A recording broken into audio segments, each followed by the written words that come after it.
So yes guys, let's begin once again.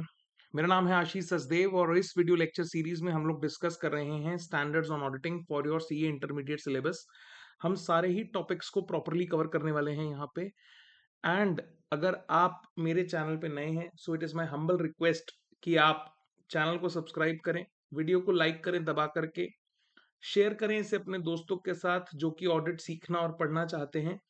और मैं ये गारंटी के साथ कह सकता हूं that if you revise these lectures in the flow in which I am uploading them one by one slowly and gradually, तो आपका ऑडिट का preparation for your upcoming January 26 exam and for further attempts will be amazing, right? And I'm telling you that if you follow this approach, you guys will shine in audit। और मैं बता रहा हूं आपको फिर से, audit is one subject जहां पे अगर गड़बड़ हुई then it can cost you an attempt. Okay, तो इसको बहुत ध्यान से पढ़िए। बहुत सारे बच्चों की कॉपीज मेरे पास आई हैं, मैंने रिव्यू करी हैं, ठीक है। और एक जो प्रॉब्लम मैं देख पाया हूं वो है आइडेंटिफिकेशन की प्रॉब्लम। इंस्टीट्यूट अंदर घुस करके क्वेश्चन पूछता है, स्पेसिफिक क्वेश्चन पूछता है, बच्चा जनरल आंसर लिखता है और वहां पे मार खा जाता है, और वहां पे इंस्टीट्यूट मार लगाता है, फेल कर देता है, नंबर नहीं देता है। सो मैं आपको पढ़ा रहा हूं, तमीज से तरीके से पढ़ते जाइए। इस उसमें मत रहिए कि मैं 100 पेज से पढ़ लूंगा, 150 पेज के फर्रों से पढ़ लूंगा, ऐसा नहीं करना। कंप्लीट स्टडी करिए सर, मैं आपको बता रहा हूं, अभी नहीं तो कभी नहीं। समझिए, 50-100 पन्ने अगर एक्स्ट्रा पढ़ लेंगे और उससे अगर आपके नंबर अच्छे आ गए और आपने एग्जाम क्लियर कर लिया तो आपका ही फायदा होने वाला है। 50-100 पन्ने कम पढ़ने की वजह से अगर आप फेल हो जाते हैं तो इसमें 3 महीने का 6 महीने का जो नुकसान है वो आपको ही भरना पड़ेगा। समझिए आप, ठीक है। now before we begin, once again I would request that you subscribe to my channel। जो लोग वीडियो देखते हैं उससे बहुत कम लोग सब्सक्राइब कर रहे हैं, वीडियो भी आप शेयर नहीं कर रहे, पूरा वीडियो देखना है आपको अच्छे से। एंड मैं ये गारंटी के साथ कह सकता हूँ, मेरा मोबाइल नंबर व्हाट्सएप का हर वीडियो के नीचे दिया है। अगर आपको कोई भी डाउट है you can ping me on WhatsApp and you can ask your doubt and queries. Now let's begin, right? So today we are going to start very important standards। okay, interesting है, छोटे छोटे standard हैं लेकिन question आ जाता है। इससे पहले हमने रिपोर्टिंग के स्टैंडर्ड्स किए थे 700 सीरीज के, वो आप देख लीजिएगा वीडियो। उससे पहले के भी वीडियोस जो सारे हैं वो आप देख लीजिएगा। आज हम पढ़ने वाले हैं ऐसे 710, that is comparative information, corresponding figures and comparative financial statements. मैं हमेशा कहता हूं कि स्टैंडर्ड के नाम से ना बहुत सारी चीजें क्लियर होती हैं। तो ये स्टैंडर्ड किसके बारे में बात करता है? बोले कंपैरेटिव इंफॉर्मेशन के बारे में बात करता है जो कि फाइनेंशियल स्टेटमेंट्स में दी गई होंगी। बिल्कुल ठीक बात है। कॉरेस्पॉन्डिंग फिगर्स, उनमें से कुछ कॉरेस्पॉन्डिंग फिगर्स हो सकते हैं जो करंट ईयर की इंफॉर्मेशन के साथ में दिए गए फिगर्स हो सकते हैं। जैसे मान लीजिए 2025 का आप यहाँ पे देखते हैं और 2024 का आपको यहाँ पे फिगर दिया जाता है फाइनेंशियल स्टेटमेंट जब आप रीड करते हैं तो, right? They are corresponding figures, okay. और कुछ होते हैं कंपैरेटिव फाइनेंशियल स्टेटमेंट्स, राइट? पूरा का पूरा फाइनेंशियल स्टेटमेंट्स ही कंपैरेटिव दे दिया, ठीक है, तो उसे हम कहते हैं कंपैरेटिव फाइनेंशियल स्टेटमेंट्स, राइट? उस रिलेशन में यहाँ पे ऑडिटर के क्या क्या ऑडिट प्रोसीजर्स होते हैं उसको हम जानने की कोशिश करेंगे। और अगर कॉरेस्पॉन्डिंग फिगर्स हैं तो उस केस में रिपोर्टिंग क्या होगी। देखिए, आप जब इस तरीके से समझते हैं ना कि इस टॉपिक में हम पढ़ने क्या वाले हैं, राइट, तो दिमाग के अंदर ना एक मैप बनता है, एक निटिंग होती है। ये टॉपिक्स की निटिंग बहुत ज्यादा जरूरी है, मैं आपको फिर से बता रहा हूँ, राइट? तो कॉरेस्पॉन्डिंग फिगर्स क्या है उसको लेकर के हमारी रिपोर्टिंग क्या रहने वाली है एज एन ऑडिटर, और कंपैरेटिव फाइनेंशियल स्टेटमेंट्स को लेकर के भी हमारी रिपोर्टिंग क्या रहने वाली है एज एन ऑडिटर, ये हम जानने समझने की कोशिश करेंगे स्टैंडर्ड के दौरान, राइट? अब इसका स्कोप क्या है? It deals with auditors responsibility regarding comparative information in the audit of financial statements. ये कंपैरेटिव इंफॉर्मेशन दो तरह की हो सकती है, right? When previous period financial statements have been audited by another auditor or not audited, requirements and guidance in ऐसे 510 regarding opening balance also apply। ठीक है, तो जब हमारा फर्स्ट एंगेजमेंट होता है, ठीक है, तो उस केस में ऐसे 510 ओपनिंग बैलेंस से रिलेटेड जो हमारी लाइबिलिटी होती है, जब हम ओपनिंग बैलेंस वाला स्टैंडर्ड्स पढ़ेंगे ऐसे 510, तब वहां पे मैं आपको एक बार ये लाइन वापस से टच अपॉन करवा दूंगा। अभी के लिए आप इतना समझ लीजिए कि जहां पे अगर आपने पिछली बार उस एंटिटी की ऑडिट नहीं की या किसी और ऑडिटर ने की है, आपने नहीं की तो ऑब्वियसली किसी और ने की होगी, या फिर उसकी ऑडिट हुई नहीं और आप पहली पहली बार ऑडिट करने जा रहे हैं, तो उस केस में ओपनिंग बैलेंस से रिलेटेड जो आपकी रिस्पॉन्सिबिलिटी है वो ऐसे 510 के हिसाब से यहां पे लागू होगी। बहुत ही सिंपल बात है। आगे बढ़ते हैं। ऑब्जेक्टिव ऑफ ऑडिटर क्या है एज पर ऐसे 710, राइट। ऑडिटर का ऑब्जेक्टिव है कि वो सफिशिएंट और अप्रोप्रिएट ऑडिट एविडेंस को ऑब्टेन करे, right, whether the comparative information included in the financial statements is presented in all material aspects as per AFRF। ठीक है, वो प्रॉपरली ये इंश्योर करे कि हमारे एप्लीकेबल फाइनेंशियल रिपोर्टिंग फ्रेमवर्क के हिसाब से क्या कंपैरेटिव इंफॉर्मेशन को वहां पे प्रेजेंट किया गया है प्रॉपरली या नहीं, और इस एस्पेक्ट पे वो रिपोर्ट भी करेगा, ठीक है, as per his reporting responsibilities, right. अब नेचर ऑफ कंपैरेटिव इंफॉर्मेशन की यहाँ पे बात होती है। The nature of comparative information presented in the entity's financial statements depends on AFRF। ये किस तरीके की comparative financial information होगी, ये डिपेंड करेगा किस पे, हमारे ऊपर जो applicable financial reporting framework है उसके ऊपर, right। There could be two approaches of reporting responsibilities with respect to comparative information। तो मैंने आपको बताया ये स्टैंडर्ड दो तरीके की comparative information की बात करता है, एक है corresponding figures और एक है complete set of comparative financial statements। The approach to be adopted is often specified by law but may also be specified in the terms of engagement। ठीक है, तो आपको ये कौन बताएगा कि आपको जो रिपोर्टिंग करनी है, राइट, वो आपको कॉरेस्पॉन्डिंग फिगर्स पे करनी है या कंपैरेटिव फाइनेंशियल स्टेटमेंट्स पे करनी है, ये आपको बताएगा या तो LRR यानी लीगल रेगुलेटरी रिक्वायरमेंट्स, जिसके अंदर आप उस एंटिटी का ऑडिट कर रहे हैं, या फिर जो आपका एंगेजमेंट लेटर है वहां पे आपको ये इंश्योर करना है कि आप किस चीज के ऊपर रिपोर्टिंग अपनी करने वाले हैं। क्या आप कॉरेस्पॉन्डिंग फिगर्स के ऊपर रिपोर्ट करेंगे, उसके लिए आपको अपॉइंट किया गया है, या फिर आप जो है comparative set of financial statements के ऊपर अपनी रिपोर्टिंग करेंगे, उसके लिए आपको अपॉइंट किया गया है। So these have to be clarified in the engagement, terms of engagement, okay. तो ये आपको यहां से समझ में आता है कि that it has to be clarified in the terms of engagement. मुझे एक बच्चे ने पिछले वीडियो में कमेंट करके कहा था कि सर आप जो कीवर्ड्स हैं उनको हाईलाइट कर दीजिए। मैं आपसे कहना चाहता हूं कि अगर आप लेक्चर को ध्यान से सुनते हैं तो ये आपकी रिस्पॉन्सिबिलिटी है कि आप जब पढ़ रहे हैं, ठीक है, इंस्टीट्यूट के मटेरियल से, तो उसमें आप जो की वर्ड्स हैं, की लाइंस हैं, उनको आप खुद से अंडरलाइन करते चलिए, स्क्रिबल करते चलिए, ताकि आपकी लर्निंग और स्ट्रांग होगी। एक बात मैं आपको बताता हूं बेटा, कि जितने ज्यादा सेंसेस को आप इन्वॉल्व करते हैं, एंगेज करते हैं लर्निंग के अंदर, देन उस केस में आपकी लर्निंग उतनी ज्यादा स्ट्रांग होती चली जाती है। आप केवल देख रहे हैं, सुन रहे हैं, आपकी लर्निंग हो रही है, लेकिन अगर आप स्क्रिबल करेंगे, पेन लेकर के बैठिए, ठीक है, किताब लेकर के बैठिए, पेन लेकर के बैठिए, लिखते भी चलिए थोड़ा थोड़ा, राइट, तो आपकी लर्निंग और ज्यादा स्ट्रांग होती चली जाएगी, राइट। अब the reporting differences are for corresponding figures, auditor's opinion is for the current period only. ध्यान से समझिएगा, जो कॉरेस्पॉन्डिंग फिगर्स हैं, कॉरेस्पॉन्डिंग फिगर्स मतलब 2025 की अगर मैं ऑडिट कर रहा हूं, फाइनेंशियल ईयर एंडेड 31 मार्च 2025, अगर इस ईयर की मैं ऑडिट कर रहा हूं सर एंड मैम, तो 2024 वाले जो फिगर्स वहां पे दिए हुए हैं, मेरी ओपिनियन उन फिगर्स के ऊपर बेस्ड ही नहीं है। आप समझ लीजिए कंप्लीटली इस बात को। मेरी जो रिपोर्ट है, मेरी जो रिपोर्टिंग रिस्पॉन्सिबिलिटी है, राइट, मेरी जो ओपिनियन है ऑडिट की, that is specifically relating to the current period and not relating to the corresponding figures.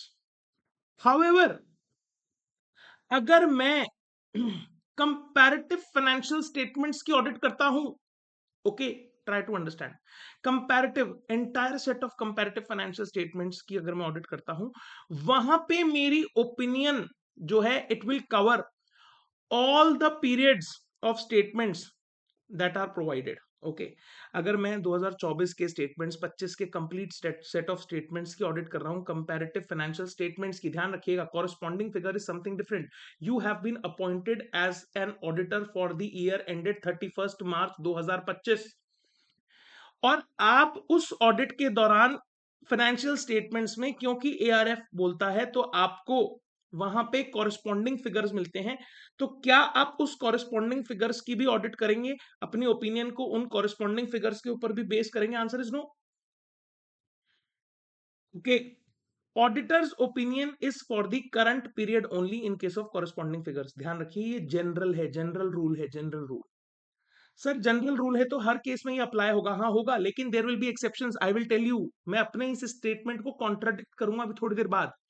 लेकिन अभी आप ये समझ लीजिए कि अगर वहां पर कॉरस्पॉन्डिंग फिगर्स हैं, कंपैरेटिव कॉरस्पॉन्डिंग इंफॉर्मेशन है, in that case I as an auditor is responsible that my opinion is only based on the current year figures only. Try to understand this, mark my words.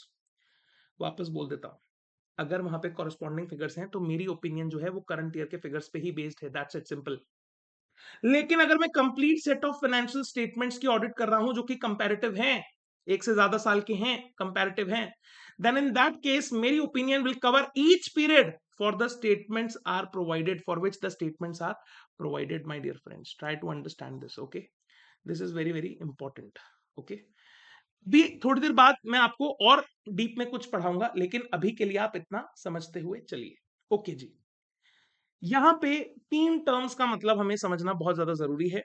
Comparative information, ये वो information है जो as per applicable financial reporting framework, ठीक है, दूसरे सालों की, for one और more prior periods, they are required as per our financial reporting framework, that are the amounts and disclosures for one or more prior periods as required by AFRF, applicable financial reporting framework, or FRF, that is the financial reporting framework. I hope that is clear.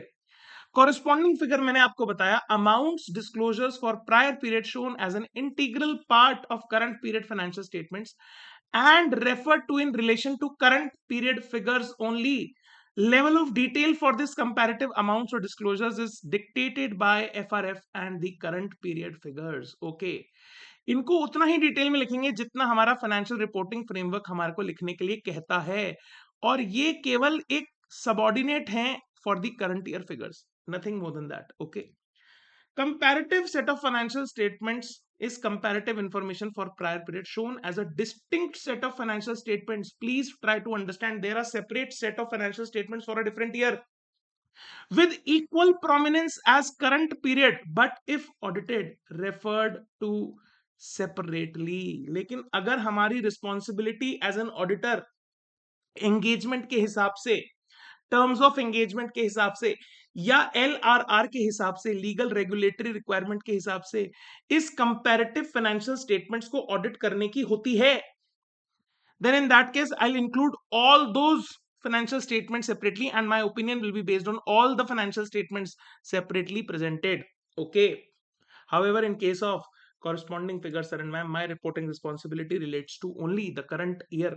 Okay, okay, चलिए मैं आपको एक चीज समझा रहा हूं, यहां पे समझिएगा, क्योंकि आगे आने वाले चैप्टर्स में, आगे आने वाले वीडियोस में ये चीज बहुत काम आने वाली है हमें। जब भी हम ऑडिट कर रहे हैं तो हमारे को कुछ स्टेप्स फॉलो करने हैं। बोले क्या? सबसे पहले हम रिस्क असेसमेंट करेंगे 315 के अंदर, ठीक है, और उसके बाद ऑडिट प्रोसीजर लगा करके रिस्पॉन्स करेंगे उस असेस्ड रिस्क को 330 के अंदर, रिस्पॉन्स टू असेस्ड रिस्क 315 330।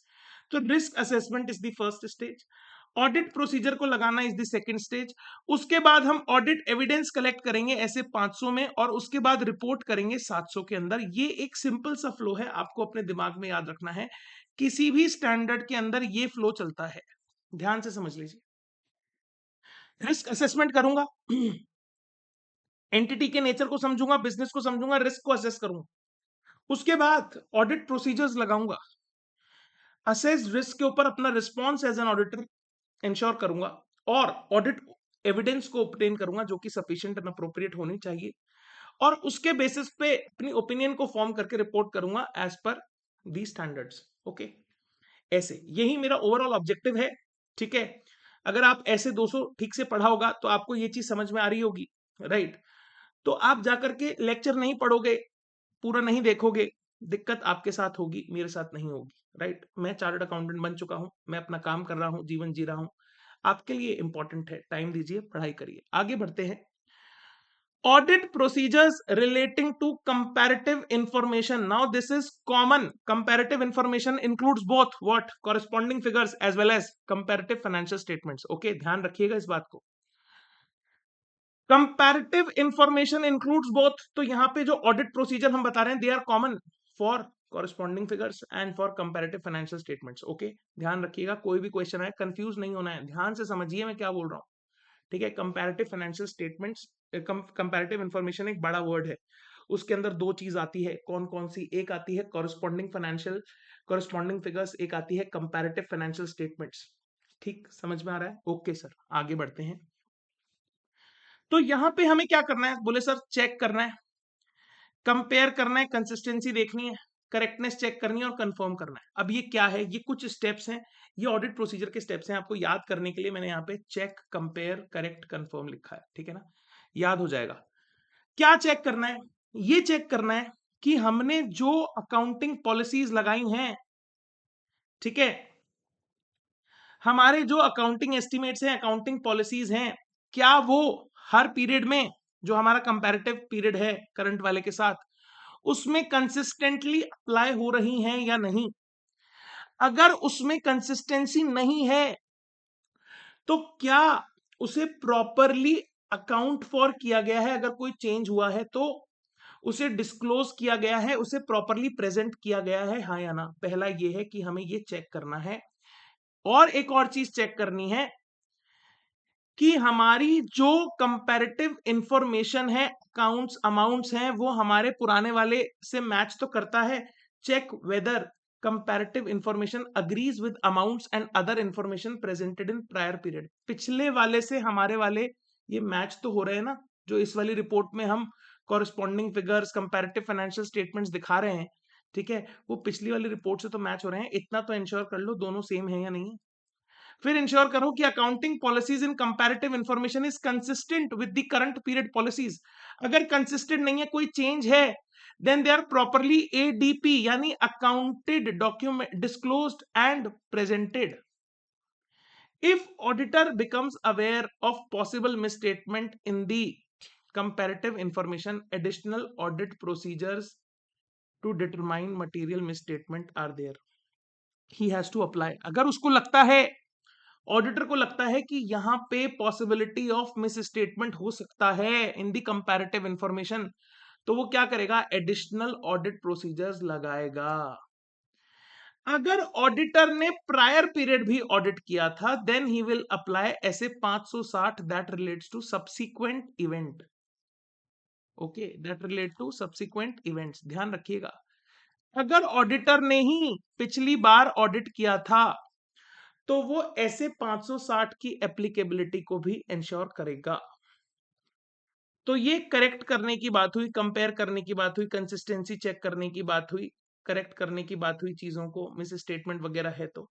और फिर कंफर्मेशन लेना मैनेजमेंट से. ऑब्टेन रिटन रिप्रेजेंटेशन किसमें लेते हैं? ऐसे 580 में. Written representation from management for all periods. ध्यान रखना, रिटन रिप्रेजेंटेशन सभी पीरियड्स के लिए ली जाएगी. लेकिन अगर कंपैरेटिव आइटम्स के अंदर हम कुछ दिक्कत, परेशानी, तकलीफ महसूस करते हैं, तो वहां पे हम लेंगे स्पेसिफिक रिटन रिप्रेजेंटेशन. क्या लेंगे बेटा? Specific written representation for comparative items if they are misstated in the current year. Current year में कुछ और स्टेटमेंट हो गया, उसके अंदर कुछ गलती आ गई, गड़बड़ी आ गई, what is and what should be के अंदर डिफरेंस आ गया. They are restated due to prior period adjustment. कुछ प्रायर पीरियड एडजस्टमेंट हुआ है, उसका रीस्टेटमेंट हुआ है, तो हम यहाँ पे उससे रिलेटेड स्पेसिफिक रिटन रिप्रेजेंटेशन ले लेंगे. किससे? मैनेजमेंट के लोगों से. Affected by prior period profit और लॉस क्लासिफिकेशन. पिछली बार हमने कुछ प्रायर पीरियड आइटम्स को प्लस माइनस किया, उसका डिस्क्लोजर किया अकाउंटिंग स्टैंडर्ड्स के हिसाब से, तो उस केस में हमारा प्रॉफिट और लॉस चेंज हो गया, उसकी वजह से कुछ चेंजेस हमारे को हो गए, तो उसका भी हम स्पेसिफिक रिप्रेजेंटेशन ले लेंगे. किससे? मैनेजमेंट के लोगों से रिटन रिप्रेजेंटेशन ले लेंगे SA 580 के अंदर. ध्यान रखिएगा इस बात को, ठीक है. So these are the audit procedure. क्या चेक करना है कि भैया पुरानी वाली इंफॉर्मेशन अभी वाली इंफॉर्मेशन से मैच तो करती है जो इस बार आप दिखा रहे हो. पहली चीज, अकाउंटिंग पॉलिसीज कंसिस्टेंट तो हैं. अगर नहीं है, क्या उन्हें प्रॉपरली डिस्क्लोज किया गया है, प्रेजेंट किया गया है, अकाउंट फॉर किया गया है? अगर कोई पॉसिबल मिस स्टेटमेंट लगता है, एडिशनल ऑडिट प्रोसीजर लगा दो। अगर हमने ही पहली वाली ऑडिट की थी, सब्सिक्वेंट इवेंट्स वाला स्टैंडर्ड फॉलो हुआ है या नहीं हुआ? रिटर्न रिप्रेजेंटेशन ले लो मैनेजमेंट से सभी पीरियड्स के लिए, ठीक है, और कुछ स्पेसिफिक रिटर्न रिप्रेजेंटेशन ले लो relating to some statement in the current year. Okay, restated due to prior period adjustment, अगर कुछ हुआ है उसकी वजह से प्रॉफिट एंड लॉस क्लासिफिकेशन में डिफरेंस आया है, उसकी वजह से हमारा जो अमाउंट है वहां पे वो चेंज हुआ है उस चक्कर में, तो उस केस में भी आप स्पेसिफिक रिटर्न रिप्रेजेंटेशन ले लो मैनेजमेंट के लोगों से। This is very very important. तो अभी हमने क्या पढ़ा? These are the audit procedures, try to understand for comparative information, comparative information, comparative financial information, ठीक है। ये दो तरह की होती है, अब इसकी रिपोर्टिंग पढ़ेंगे। आगे बढ़ते हैं। Reporting in case of corresponding figures. अब यहां पे कॉरेस्पॉन्डिंग फिगर्स हैं। अभी मैंने थोड़ी देर पहले आपको बताया था कि इन केस ऑफ कॉरेस्पॉन्डिंग फिगर्स मेरी जो ओपिनियन है it will be based only on the current figures, ठीक है। मैं अपनी ओपिनियन के अंदर कॉरेस्पॉन्डिंग फिगर्स की बात ही नहीं करूंगा, लेकिन कुछ ऐसे केसेस भी हैं जब मुझे कॉरेस्पॉन्डिंग फिगर्स की बात करनी पड़ेगी। आइए समझते हैं कब। Generally, in case of corresponding figures, auditor's opinion shall not refer to corresponding figures except in the following circumstances. कुछ ऐसे केसेस हैं जहां मेरी ओपिनियन को मैं जब रिपोर्ट करूंगा, अपनी ओपिनियन दूंगा, तो मुझे कॉरेस्पॉन्डिंग फिगर के बारे में भी कुछ ना कुछ बोलना पड़ेगा। क्या है वो केसेस? देखते हैं, समझते हैं। मैंने सिनेरियोज बनाए हैं 1 2 3 4, ये 4 सिनेरियोज हैं, ठीक है, ध्यान से समझिएगा। पिछली बार प्रायर पीरियड फाइनेंशियल स्टेटमेंट्स की किसी ने ऑडिट नहीं की थी, नहीं की थी तो कोई बात नहीं। हम क्या करेंगे? हम कुछ नहीं करेंगे, हम केवल एक छोटी सी चीज को डिस्क्लोज करेंगे। अदर मैटर पैराग्राफ जो कि 706 के अंदर आता है, उसके अंदर मैं लिख दूंगा कि कॉरेस्पॉन्डिंग फिगर्स जो है वो अनऑडिटेड हैं। क्या है? अनऑडिटेड। लेकिन इतना मात्र लिख देने से क्या मेरी एज एन ऑडिटर लाइबिलिटी कम हो जाती है to obtain SAAE relating to those items? Answer is no. So however this does not relieve, ठीक है, ये रिलीव लिख दिया, ये स्पेलिंग गलत है, कोई बात नहीं। Relieve the auditor to obtain SAEE that the opening balances do not contain misstatement that materially affect the current financial statements. इस केस में क्योंकि पिछली बार ऑडिट नहीं हुआ था, I am bound as an auditor for the current period कि मैं ये एंश्योर कर लूं, ठीक है, कि जो ओपनिंग फिगर्स थे they are not materially misstated. Okay, तो अगर पिछली बार ऑडिट नहीं हुआ था तो एज एन ऑडिटर मुझे ये बोलना पड़ेगा अदर मैटर में जाकर के 706 के अंदर कि ये जो कॉरेस्पॉन्डिंग फिगर्स हैं दे आर अनऑडिटेड, मैंने इसको ऑडिट नहीं किया, किसी और ने भी इसको ऑडिट नहीं किया। Previous prior period financial statements audited bye predecessor auditor या अनदर ऑडिटर, जो पहले ऑडिटर था, प्रीवियस ऑडिटर था, तो हम इंक्लूडेड इन अदर मैटर हम ये लिखेंगे कि ये किसी और ने ऑडिट किया था। Prior period financial statements were audited bye predecessor auditor. Type of opinion जो उसने दिया था, उसका कोई अगर मॉडिफिकेशन ऑफ ओपिनियन दिया था तो उसका रीजन हम लिखेंगे, और डेट लिखेंगे उसकी ऑडिट रिपोर्ट की क्या डेट थी। समझ रहे हैं आप? मैं अभी क्या बता रहा हूं आपको? मैं बता रहा हूं कि अगर कॉरेस्पॉन्डिंग फिगर है तो मैं क्या ऑडिट प्रोसीजर करूंगा, ये नहीं बता रहा। ऑडिट प्रोसीजर कॉमन मैंने आपको बता दिए, ठीक है। अभी मैं बता रहा हूं कि कॉरेस्पॉन्डिंग फिगर है तो मेरी as an auditor reporting responsibility क्या रहने वाली है। ऑडिट प्रोसीजर सेम रहेंगे, राइट। चलिए, प्रायर पीरियड के अंदर कोई मॉडिफिकेशन था जो अफेक्ट करता है करंट फिगर्स को भी।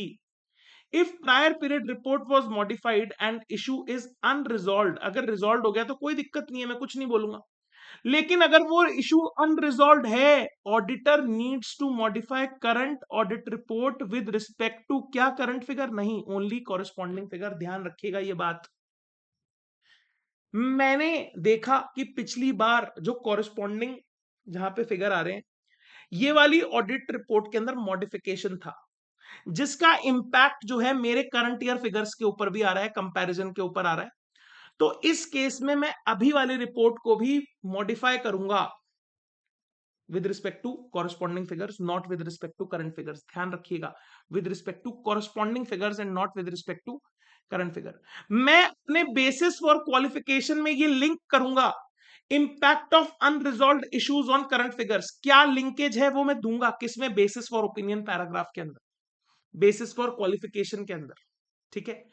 Explain how comparability is affected due to prior period misstatement, कि अगर प्रायर पीरियड में मिस स्टेटमेंट था तो इस बार कंपैरिजन में ये गड़बड़ हो रही है, दिक्कत आ रही है। Right, try to understand. पहला सिनेरियो जहां पे प्रायर पीरियड का ऑडिट ही नहीं किया था, हम लिख देंगे कॉरेस्पॉन्डिंग फिगर अनऑडिटेड है। ऑडिट किया था, ठीक है, प्रीडिसेसर ऑडिटर ने, ठीक है, कोई गड़बड़ नहीं है, दिक्कत नहीं है, ठीक है, हम लिख देंगे कि हम अदर मैटर में लिख देंगे इसका प्रीडिसेसर ऑडिटर ने ऑडिट किया था, उस पर कोई मॉडिफिकेशन था तो वो मॉडिफिकेशन लिख देंगे। ठीक है, मॉडिफिकेशन ये था, उसका रीजन ये था, उसका डेट ये है ऑडिट रिपोर्ट का, दैट्स इट। प्रायर पीरियड में मॉडिफिकेशन था जिसका इंपैक्ट मुझे अभी दिख रहा है, वो अनरिजॉल्व था, रिजॉल्व नहीं हुआ है। So I will write, okay, I will write in my basis for opinion, in my basis for qualification also. मैं अपनी इस बार की रिपोर्ट को भी क्वालिफाई करूंगा या इस बार की रिपोर्ट को भी मॉडिफाई करूंगा। मॉडिफाई करने में क्वालिफाई करना, एडवर्स ओपिनियन देना, डिस्क्लेमर देना, वॉट, ठीक है। और इस बार की ऑडिट रिपोर्ट को जब मैं मॉडिफाई करूंगा तो मैं ये बताऊंगा कि ये जो ऑडिट रिपोर्ट है ये ड्यू टू कॉरेस्पॉन्डिंग फिगर्स में मॉडिफाई कर रहा हूं, not because of current year figure. और मैं अपने बेसिस फॉर क्वालिफिकेशन में लिंकेज बताऊंगा कि ये किस तरीके से लिंक है मेरे करंट ईयर फिगर से, जिसकी वजह से गड़बड़ हो रही है करंट ईयर फिगर के कंपैरिजन में। Okay, try to understand. Then material misstatement found in previous period during current audit, prior period during current audit. पहले तो कोई मिसस्टेटमेंट हमें दिखा नहीं या दूसरे ऑडिटर को दिखा नहीं, लेकिन हमें दिख गया। If such misstatement are not rectified by management, auditor will modify the opinion with respect to corresponding figures. ध्यान रखिएगा, अगर ये सही नहीं किए गए मैनेजमेंट के द्वारा तो ऑडिटर को कॉरेस्पॉन्डिंग फिगर से रिलेटेड अपनी रिपोर्ट को क्या करना पड़ेगा? मॉडिफाई। ठीक है ना? चलिए, आई होप क्लियर होता है आपको ये चीज। ध्यान से पढ़िएगा, ये सिनेरियोज केवल ये 4 सिनेरियोज हैं, ठीक है। तो रिपोर्टिंग करेंगे कंपैरेटिव फाइनेंशियल स्टेटमेंट्स में। अभी मैंने आपको थोड़ी देर पहले बताया था कि कंपैरेटिव फाइनेंशियल स्टेटमेंट्स के केस में बच्चों, मेरी ओपिनियन जो है वो सभी फाइनेंशियल स्टेटमेंट्स के ऊपर बेस्ड होती है जो भी मेरे को ऑडिट करने के लिए दिया गया है, जो मेरे स्कोप में है।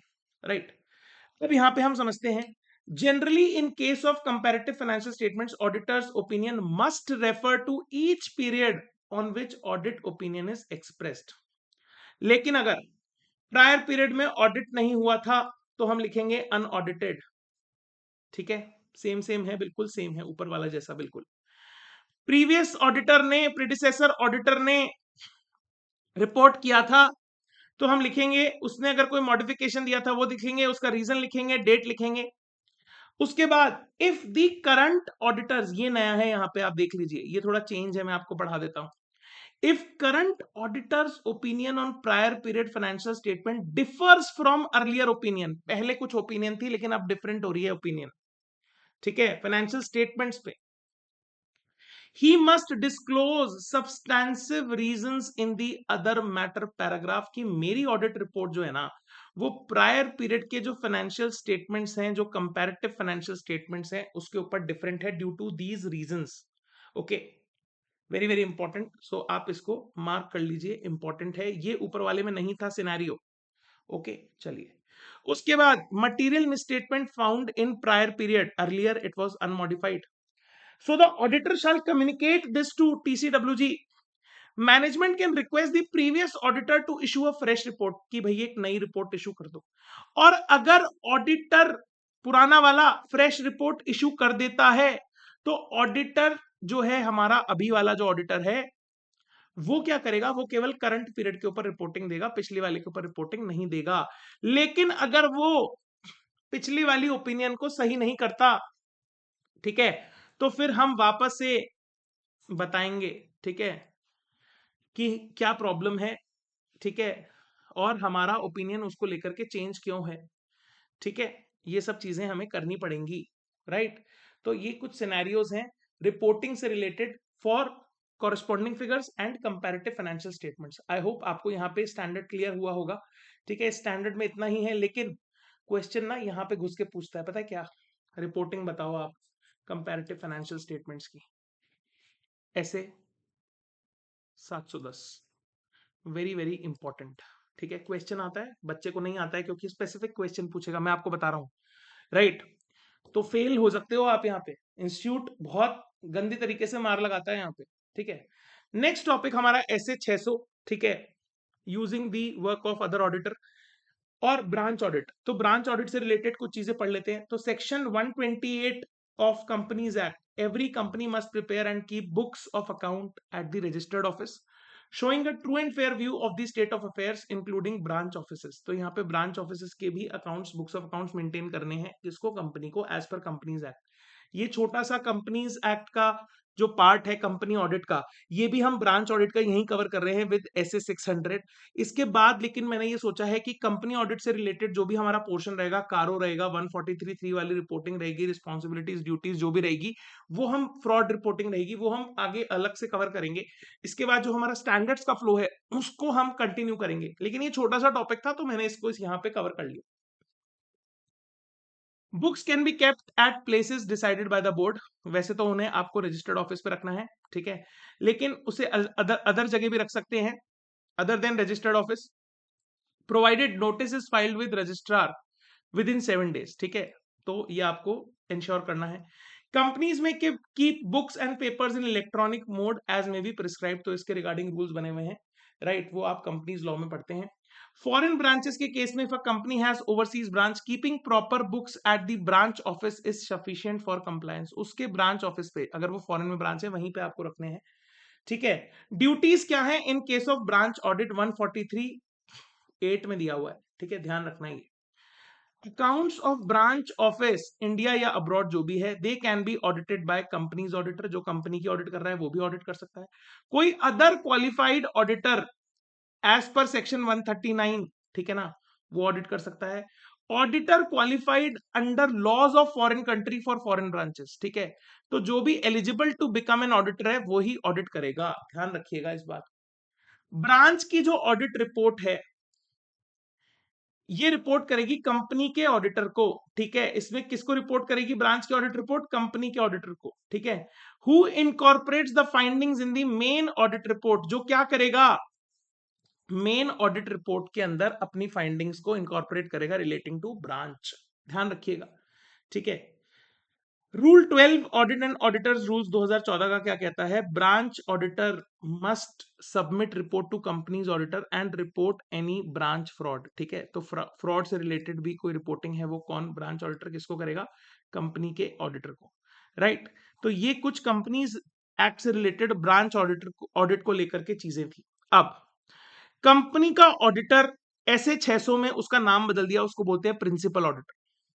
और ब्रांच के ऑडिटर का नाम बदल दिया, उसको बोलते हैं कंपोनेंट ऑडिटर या अदर ऑडिटर। अदर ऑडिटर वैसे नाम है उसका, ठीक है, और ब्रांच को कह दिया कंपोनेंट। ये 3 वर्ड्स आपको ध्यान में रखने हैं। इस स्टैंडर्ड को पढ़ते टाइम हम 3 वर्ड्स को ध्यान में देते हैं। प्रिंसिपल ऑडिटर कौन है? Auditor responsible for reporting on financial information of the entity as a whole, where it includes financial information of one or more components audited by another auditor. Okay. Other auditor कौन है? Auditor who audits a specific component branch whose financials form part of the entity which is audited by the principal auditor. ये branch की बात हो रही है, ठीक है, ब्रांच ऑडिटर की। और कंपोनेंट जो है ये डिवीजन है, ब्रांच है, subsidiary, joint venture, associated enterprise और other entity whose financial information is included in the financial information audited by the principal auditor. तो ये ब्रांच है, ये ब्रांच ऑडिटर है जिसको हम अदर ऑडिटर बोलते हैं। ये प्रिंसिपल ऑडिटर है जो कि आपका कंपनी ऑडिटर होता है एज पर कंपनीज एक्ट। इस स्टैंडर्ड का ऐसे 600 का पर्पस क्या है? कि एक रैपो क्रिएट हो सके between the branch auditor and the principal auditor, ensure proper rapport and effective coordination between branch component accounts are audited by another auditor. Okay, this standard is applicable when the principal auditor uses the work of another auditor, other auditor, ठीक है, that is the component auditor या branch auditor. It does not cover joint audit. ध्यान रखिएगा, joint audit अलग चीज है, वो ऐसे 299 में कवर होती है, 299 में, राइट, अभी पढ़ेंगे उसको भी। ठीक है, चलिए आगे बढ़ जाते हैं। अगर मुझे प्रिंसिपल ऑडिटर बनना है, ध्यान से समझिएगा, the auditor should take into consideration the following before accepting to act as a principal auditor who will use the work of the other auditor. मैं एक प्रिंसिपल ऑडिटर हूं और मुझे ब्रांच के ऑडिटर का काम यूज करना है, तो मुझे क्या क्या चीजें समझनी पड़ेंगी? मुझे समझना पड़ेगा, I will have to consider the materiality of the component information in the total financial statements. Branch का कितना रोल है, कितना मटेरियल है, कितना परसेंटेज है, ये मेरे को देखना पड़ेगा। उसका मटेरियलिटी क्या है in the entire financial statements. Branch ही 50% है, तो यहां पे बहुत हाई मटेरियलिटी हो गया, ठीक है।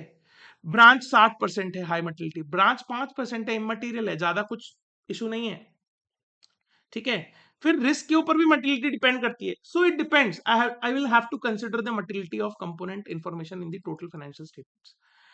Assess his degree of knowledge regarding business of components. Component काम क्या करता है? मैं कुछ मैन्युफैक्चर करता हूं, मेरी ब्रांच उसको रिटेल में बेचती है। क्या मुझे रिटेल बिजनेस का अंडरस्टैंडिंग है? क्या मुझे नॉलेज है relating to what the component is doing, branch is doing, associate is doing, whatever. Check risk of material misstatement in component if information if audited by other auditor. इसमें risk of material misstatement कितना है, ये मुझे असेस करना पड़ेगा, ठीक है। Note any additional procedures perform by the principal auditor due to the other auditors work. क्योंकि मैं यहां पे अदर ऑडिटर के काम को यूज लूंगा, तो क्या एज एन प्रिंसिपल ऑडिटर मेरे को कुछ एडिशनल प्रोसीजर वहां पे अप्लाई करने पड़ेंगे। So before accepting, before becoming actually principal auditor, मैं ये सब चीजें कंसिडर करूंगा। क्या उसका मटेरियलिटी कितना है मेरे ओवरऑल फाइनेंशियल स्टेटमेंट्स के अंदर, मेरा नॉलेज कितना है उसके बिजनेस को लेकर के, रिस्क ऑफ मटेरियल मिसस्टेटमेंट कितना है, जो अदर ऑडिटर काम कर रहा है उसके अंदर रिस्क ऑफ मटेरियल मिसस्टेटमेंट कितना हो सकता है। मुझे as an auditor, principal auditor, क्योंकि मैं दूसरे वाले के काम को यूज करूंगा, उसके काम को कंसोलिडेट करूंगा अपने काम के अंदर, ठीक है। तो मुझे एज अ प्रिंसिपल ऑडिटर कुछ एडिशनल प्रोसीजर्स वहां पे लगाने हैं या नहीं लगाने, ठीक है, when I am using the work of the other auditor. समझ में आया? ओके, चलिए। What are the audit procedure? अभी मैंने आपको समझाया था कि क्या क्या चीजों का ध्यान रखना है। बोले सर सबसे पहले रिस्क असेसमेंट करना है, वो कर लिया हमने ऊपर। अब ऑडिट के प्रोसीजर लगाएंगे, फिर सफिशिएंट अप्रोप्रिएट ऑडिट एविडेंस लेंगे, फिर रिपोर्टिंग करेंगे। इसी तरीके से सारे स्टैंडर्ड में चलना है, ठीक है। अब ऑडिट प्रोसीजर की बात आती है, क्या क्या ऑडिट प्रोसीजर लगाने हैं अगर हम ब्रांच के ऑडिटर के काम को यूज कर रहे हैं। जनरली एन ऑडिटर यानी principal auditor he can normally rely on the work of the other auditor. ये सिंपल है जनरल सिचुएशन में। He has the right to visit and examine the records of the component, मतलब वो branch में जाकर के visit कर सकता है, उसके रिकॉर्ड्स को देख सकता है, कोई दिक्कत नहीं है। He should consider the professional competence of the other auditor, especially जब वो ICAI का मेंबर नहीं है। अगर CA है तो हम थोड़ा थोड़ा अपनी बिरादरी वालों पे विश्वास कर सकते हैं, but if he is not a chartered accountant, he is some other foreign CA, right? CA from other country. So in that case, I have to see whether he is professionally competent to audit the component. Obtain SAE of the other auditor's work, दूसरे auditor के काम का भी sufficient appropriate audit evidence ले लो, उसको collect कर लो, document कर लो properly. Advise the other auditor about the use of his work and report, उसको बताओ कि भाई तेरे काम को ना हम यूज करेंगे, तेरी रिपोर्ट को हम यूज करेंगे, तमीज से काम करिए। Coordinate with the other auditor at the planning stage, planning पे ही उसको बताओ कि भाई देख ऐसे ऐसे काम कर लियो, ये मेरे को चाहिएगा, ठीक है। पहले ही उसको बता दो कि मुझको ये ऐसे ऐसे दे देना, उसको लिस्ट दे दो, क्वेश्चनएयर दे दो, ठीक है, उसको टाइम बता दो, इतने टाइम में कर लेना ब्रांच ऑडिट। समझ में आया? He should tell the other auditor about the matters which require special consideration like inter-component transaction, inter-branch transaction हो रहे हैं, तो ध्यान देना भैया, इसको मेरे को कंसोलिडेशन में काम आता है, ध्यान से ऑडिट करियो, इसके ऊपर कोई कंसिडरेशन हो मुझे बता दियो। Discuss about the time table for the completion of audit, भैया टाइम से ऑडिट कंप्लीट करना, मेरे को कंसोलिडेशन करना है। Advise the other auditor of the significant accounting, auditing and reporting requirements and obtain representation as to compliance with them।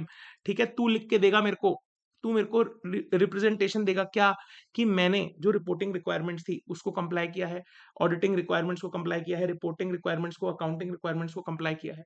Ask to review the audit procedures and findings of the internal auditor, okay, of the internal auditor लिख दिया यहाँ पे, this should not be internal auditor, this should be other auditor, okay. चलिए, तो यहाँ पे हमें ensure करना है कि हम अदर ऑडिटर के काम को रिव्यू कर पाए, प्रोसीजर्स को रिव्यू कर पाए, फाइंडिंग्स को रिव्यू कर पाए। अब ये हालांकि आपके जो बुक है, इंस्टीट्यूट का मटेरियल है, उसमें नहीं दिया, लेकिन कुछ एक पॉइंट्स यहाँ पे मैंने एडिशनली कवर किए हैं क्योंकि ये स्टैंडर्ड का पार्ट होते हैं। वर्किंग पेपर किसकी प्रॉपर्टी है? अरे कंपोनेंट के वर्किंग पेपर कंपोनेंट के ऑडिटर की वर्किंग ऑडिटर की प्रॉपर्टी है। ये उसका डिस्क्रिशन है, उसका मन करेगा तो तुमसे शेयर करेगा, नहीं करेगा तो बिल्कुल नहीं शेयर करेगा। ओके, प्रिंसिपल ऑडिटर तुम जबरदस्ती कंपोनेंट के ऑडिटर के वर्किंग पेपर को नहीं मांगोगे। Okay, it is the property of the component auditor. Okay, division of responsibility.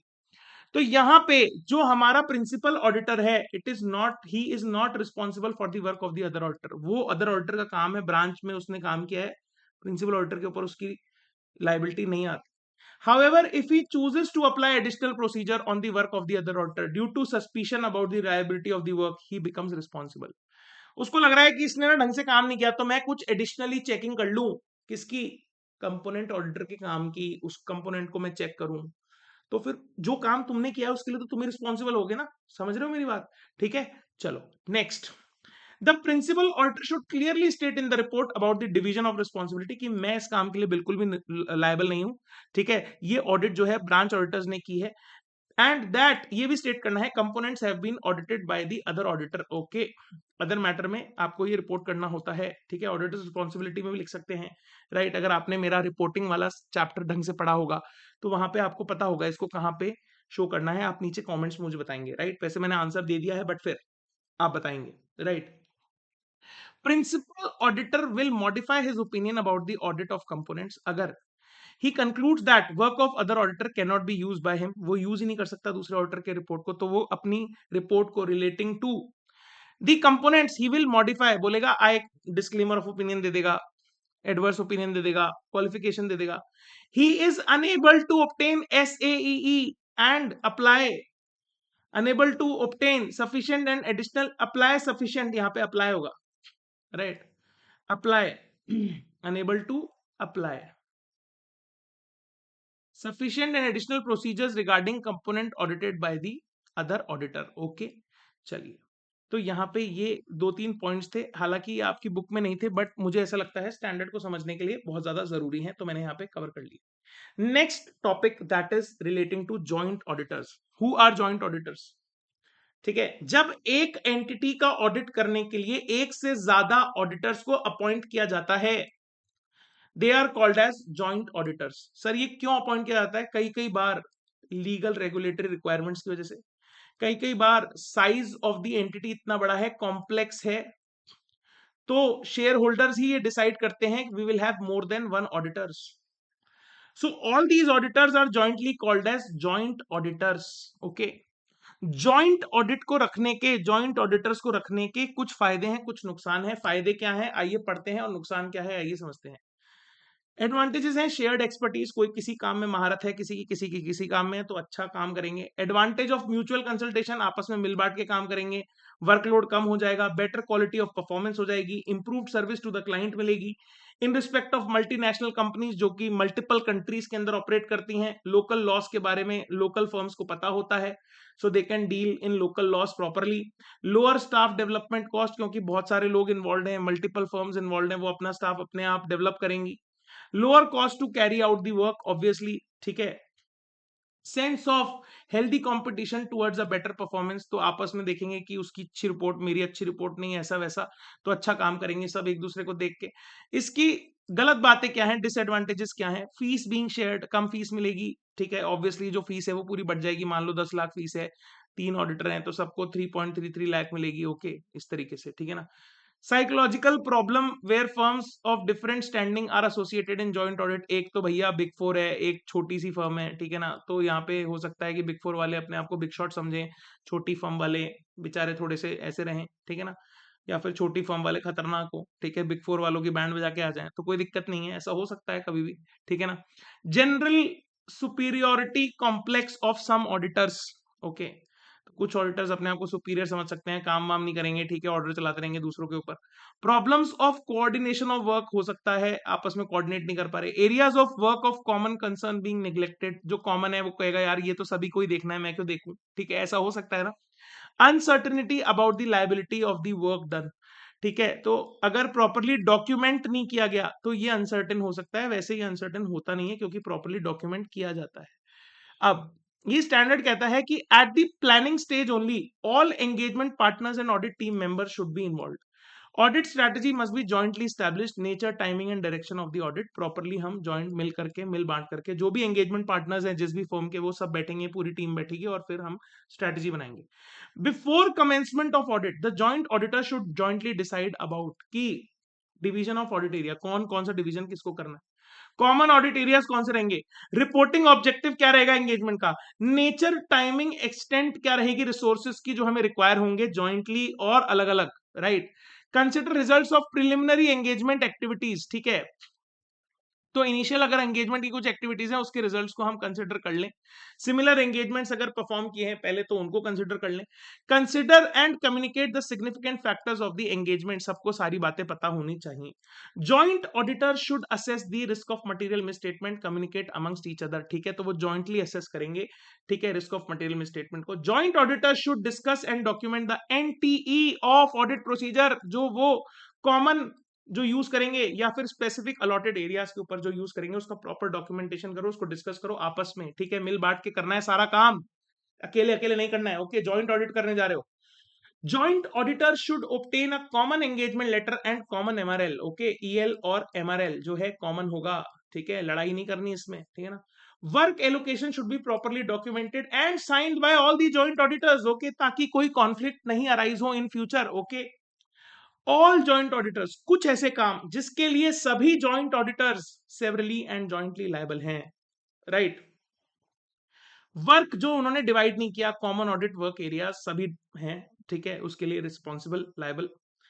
Matter where decision is taken by all the joint auditors, सबने एक मैटर के ऊपर डिसीजन लिया है, वो matters bought in notice by one joint auditor to others, एक joint auditor जो है वो दूसरे जॉइंट ऑडिटर के पास कुछ मैटर लेकर के आया, तो उस केस में matters bought in notice by one joint auditor to others, उस केस में सभी रिस्पॉन्सिबल हो जाएंगे, भले ही वो एक ने ढूंढा हो, लेकिन उस वो सबको बताएगा तो सब रिस्पॉन्सिबल हो जाएंगे।